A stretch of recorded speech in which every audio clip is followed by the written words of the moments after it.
Okay, so we're here. Rio reacts, transfer gossip. Rio, what do you have for us today, man? Right, well, I have Bryan Mbeumo. He's coming in the building. I'm hearing he's coming in the building at Manchester United, man. Around 62.5 million, they're saying, is the reported fee they're going to pay for him. And this is from a few different media outlets, by the way. And this is just aligning with the reports that we've seen from the last few weeks, really. Yeah. People were talking about maybe going to Spurs because of the manager, maybe. But I think it's a wonderful sign if Manchester United get him. He adds a lot of the things I've been asking for. Dynamic. Can score goals, has power, can get from the halfway line to the edge of the box in a 1v1 situation. That's what I want. I mean, it seems like he's got his heart set on coming to Manchester United. And consistently scored the last couple of years, by the way. Yeah. Really good numbers in the Premier League. Sorry. But he hasn't avoided challenges as well, because he's had Risa there, he's had Ivan Toney there, and, you know, he's really earned his stripes. Well, everyone thought when Ivan Toney went, and rightly so, that where are they going to get goals from? Yeah. Where are the goals going to come from? Ivan Toney's the main goal getter. My man said, no, relax. Yeah. The bearded one came in. No, stepped up. And I think now it gives you guys more depth up top. Yeah, you've got two players who are now on the right-hand side. Ahmad was terrific last season when he played before the injury. He's one of our biggest threats. I'm interested to see now where Mbeumo and Ahmad fit in this team. Yeah, very interesting, man. Look, I don't know who's worth 60. I don't think he's worth 62.5 million, but I've got the old school mentality of the transfers. I think it's all been messed up since Neymar went from Barca if you've to got PSG, right backs going for 50 mil. Yeah, it makes sense. Who ain't scoring goals, Yeah. you know what I mean? And you've got a forward who's getting good numbers the last couple of years. It's got to, if you can't tell me he's 50 mil. No, it's true. We bought Ben White from Brighton for 50. 50 mil, never gets a goal. He's a good player, though. I'm not saying he's not a good player. Second 3 times in a row. I agree, he's a very good player. Okay, who else have we got next in the transfer target? Well, we're hearing that Cristiano Ronaldo is staying put at Al Nassr. Okay. So there have been big rumours that he might go to a team and play in the Club World Championships. I think that's been shut down now. I think it's a massive move for the SPL, by the way, to keep someone like Cristiano Ronaldo. His presence, his aura, all the eyeballs are on that league because he's there. I don't think they could afford to let him go. And I think he knew he was in a great position. I don't think there was any chance that he was going to leave the SPL. What's his record so far? Appearances, 48 appearances, 48 goals and 13 assists. What the Club World Cup has shown us is those teams are better than what we all thought. Remember a few seasons ago, I was just like, oh, I could play there. Rio. Mate, the Saudi teams have played in the Club Championships. They've had some of the most impressive performances. And 100%. You're looking at them going, hold on a minute. Everyone just goes, oh, it's a dead league. It's a baggy league. They're letting people know, we ball, we can play. Also, in the climate, they're used to that. Yeah. Do you know what I mean? Yeah. They're used to their hot climate. So these teams from Saudi, I think you have to put a bit more respect on their name. And in saying that, Cristiano he's scoring a goal every game, his ratio, with an assist chucked in as well. And on top of that, he hasn't won a trophy there yet either. No, he's won trophies. He's won the cup. Oh, really? He's won the cup there, yeah. Okay. But not the league, though, is what I'm saying. No, he hasn't won the league. So Ivan Toney, he said it the other day. He goes, this league is much harder than what people think, you know. Yeah, I thought, whatever, mate, you're just saying that because of the money. But I think we've seen it this summer. I think it's closer to the bigger leagues than people first thought. Yeah. So, listen, we'll watch his space, and I think it will only get better. Has Cristiano told you how much he's re-signed for? We don't talk about money. Yeah, we don't. It's one of the things in certain friendships, we don't talk about the numbers. Really? Okay, no problem. Moving it on to Paul Pogba's move to AS Monaco. Woo! This is the one I was waiting for. I've got to be honest. In this window, I don't think I've been looking forward to waking up and seeing the news that a man signed somewhere more than Paul Pogba. No, that's really good. Have you spoken to him recently? Yeah. Okay. What has he said? Don't worry. Okay. Fabrizio... We've been chatting on the text here and there, just and people close to him who I'm friends with as well. I've been like a fan in it. Just like, is he signing? Where is he going?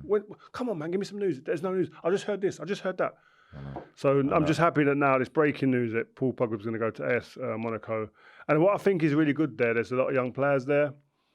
It's a club where I think he'll find the least pressure because they haven't got a fan base like Marseille or Lyon or Paris Saint-Germain who got put huge demands on their players. It's more of a relaxed environment there, which you give him time to bed in. He's going to need time. 2 years out, man. You need time to get back to speed. And he's only got a 2-year contract though as well. So he's got time, but not that much time. Yeah. But he's going to want to hit the ground running. Listen, the talent that boy has, we're going to see some clips. Yeah, no, it's when you think about Paul Pogba, you always think about the player that could have been. Hopefully, now he's able to just focus on his football. And who knows, he might even be able to break back into the French team. We could see Paul Pogba in the World Cup next year if he starts off well. I'd like to see that. Yeah, that would be impressive for sure. Because all of those guys, they respect him, you know. Even the likes of the Mbappes. He was the leader of that generation, exactly. By the way. He was the leader of the likes of Mbappe. And them guys, they were looking up to him. Do you know what I mean? The Kantes and all them men are looking up to him. Obviously, his career has kind of took a bit of a nosedive for different reasons. But I think, listen, I'd like to get Paul on here and talk to him and talk about all this stuff and just really clear a lot of stuff up that people were allowed to talk and whatnot. I think he's got a lot to do, but he's also got a lot he can say.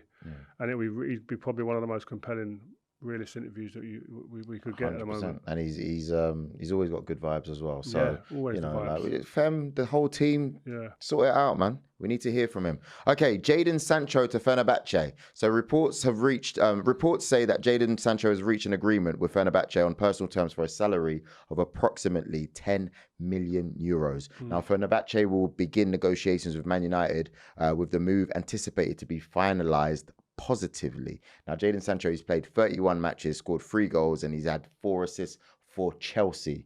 I don't think those numbers are great, but I think when you look on the eye, besides the bad patches that he had, you could see really good things. You could see that he was happy to be playing. Likewise, when he was playing for Dortmund the season before. So there's a player there. He's young enough. Is it a good deal for him, Rio? I think anywhere out of Man United is a good deal. I think he needs a permanent deal. Need to get out, clear your head of Man United now. It's not been what it's made up to be for you. It hasn't worked out for you. Yeah. Go to a new club, start again, start fresh. It's got to deliver though, man. Yeah. Got to deliver now. Like them stats there, when you look at them for the Chelsea stats, they don't read well. Do you know what I mean? I saw glimpses at Dortmund. Don't get me wrong. Where I thought, okay, he looks like he's back. I think he needs to go to a league that supports his style of playing football. I agree. He's a player that we've worked out since coming to the Premier League, because I wouldn't have said this before he came here, but he's a player that he needs the game can't be as fast as it is in the Premier League for him. I don't think his game is suited to that. I think he needs to get the momentum of the game to kind of shift a little bit and the rhythm of the game to change and go up and down and bring it up and down. And then I think you see the best of him. And he needs to play in a team that retain good possession, have runners around him. He needs quite a few things, I think, for him to be able to perform. And I think he's not going to get that in the Premier League. So if this move to Fenerbahce comes off, I just hope he goes there and he takes this opportunity. Definitely not going to get that at Man United, that's for sure. Inter Milan and Rasmus Højlund. Breaking. Inter Milan are in negotiations with Højlund, and Manchester United cites Fabrizio Romano. Is this permanent or is this a loan? I don't know. I think it sounds like it could be a loan, and if it is, I think Man United just have to go and get a number 9, and that's opening the doors to go and buying someone. Who that may be, we don't know. We're hearing maybe Vlahovic. We're hearing Gyökeres, obviously. Osimhen, maybe, we don't know. But so you're pushing this Osimhen thing. I just want to see him there. I just want to see him there, man. But we'll see. I think it will be good, I think, for Rasmus Højlund. If Man United could go and get a number 9, I think if it's an experienced one, I think he should stay. But if it's not, I think go and get experience somewhere else. No, I agree. I don't see that as being too bad.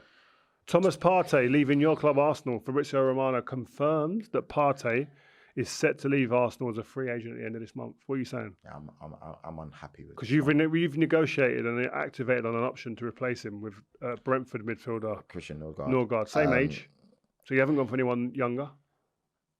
Are you happy with that signing? I think it's a catastrophe. Catastrophe. Like, if you're catastrophe. And what I mean by that is no disrespect to Christian. I mean letting for Thomas to go. He said a catastrophe. You know, bro, I can't lie, man. I'm trying to play it cool, but for me, Thomas Partey, he is the best DM midfielder we've had by far since Patrick Vieira. We've been screaming for physicality like that. Don't get me wrong. Better than Gilberto Silva. I was going to say, don't get me wrong. I know Gilberto Silva also carried those strengths, but I think... You think he's better than Gilberto Silva? I think they're different players. Do you think he's better though? Would you rather have him or Gilberto Silva in that? I'll probably have Gilberto if I'm to be honest. I was going to say, I because I would was have going to Gilberto. smoke you. No, I would. But again, you look at football now and look at then. I think the quality of players is.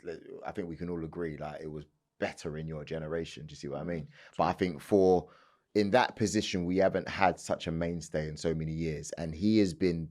He's had his times, you know, like he's lost the ball 1 or 2 times here and there in the wrong areas. The booking last year killed you, didn't it? Yeah, the booking last year, me and Tom almost cried, man. For me, that was what spotted the whole PSG game for us. But in general, Thomas Partey, I don't think he gets the plaudits that he deserves as a midfielder in the Premier League during his era and his time. Well, you're giving him the flowers, so well done to Thomas Partey. Yeah, you're trying to move this on, aren't you? I am, because I've just seen a couple of bits here. Christian Norgard is going to Arsenal, they're saying, a medical is being done, or it's been agreed to be done.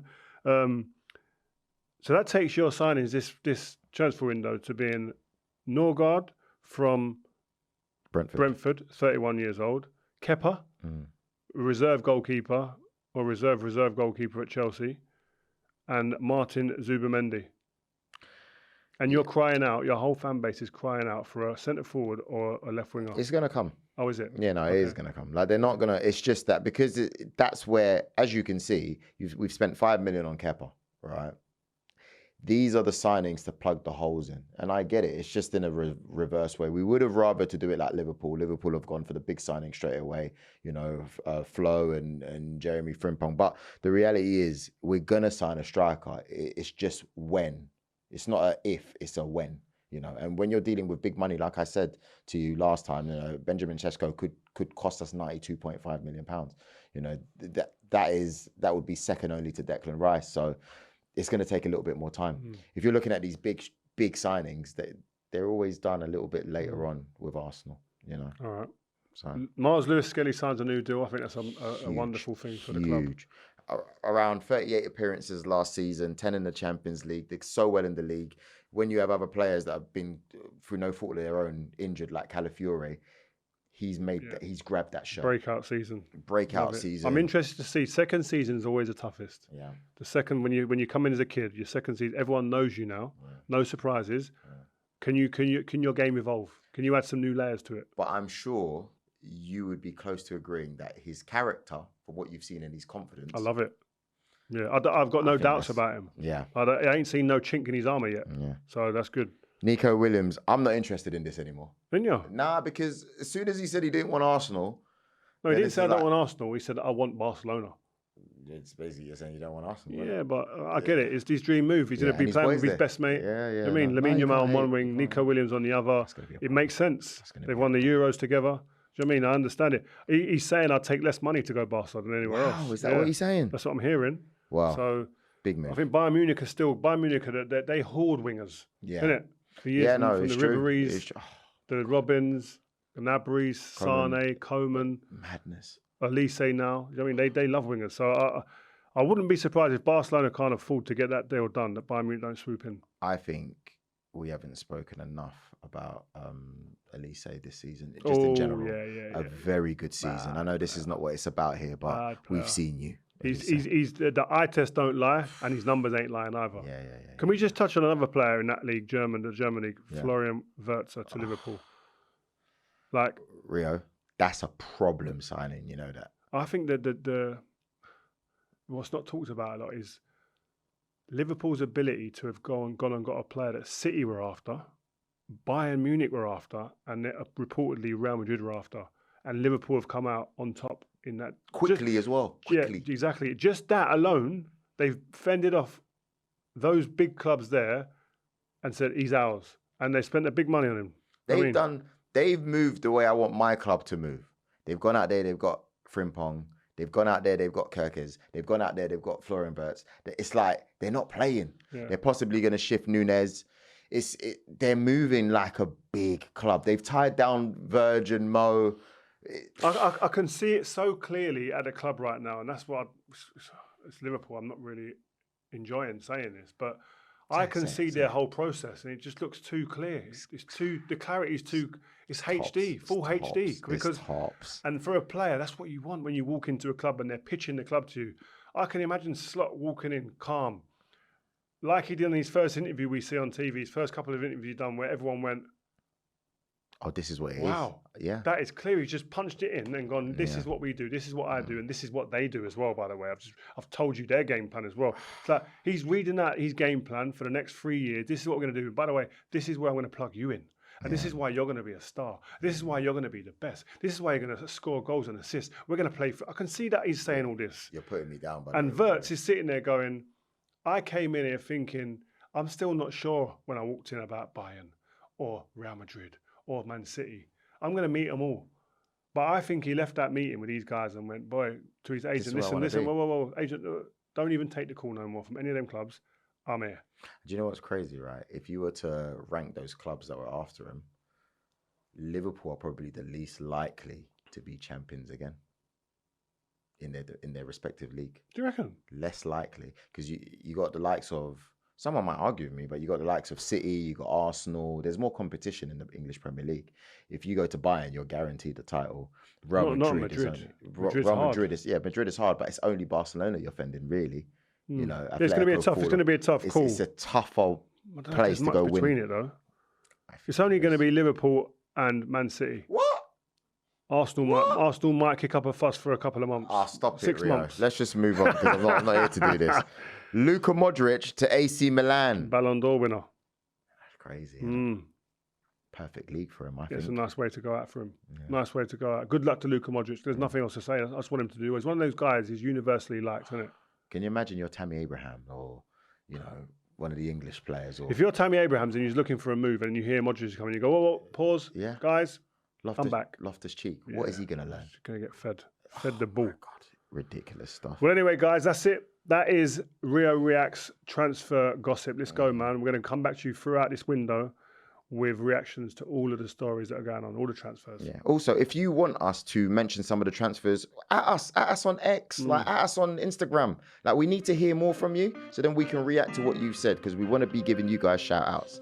Joel Bayer, Rio Ferdinand, signing out. Peace.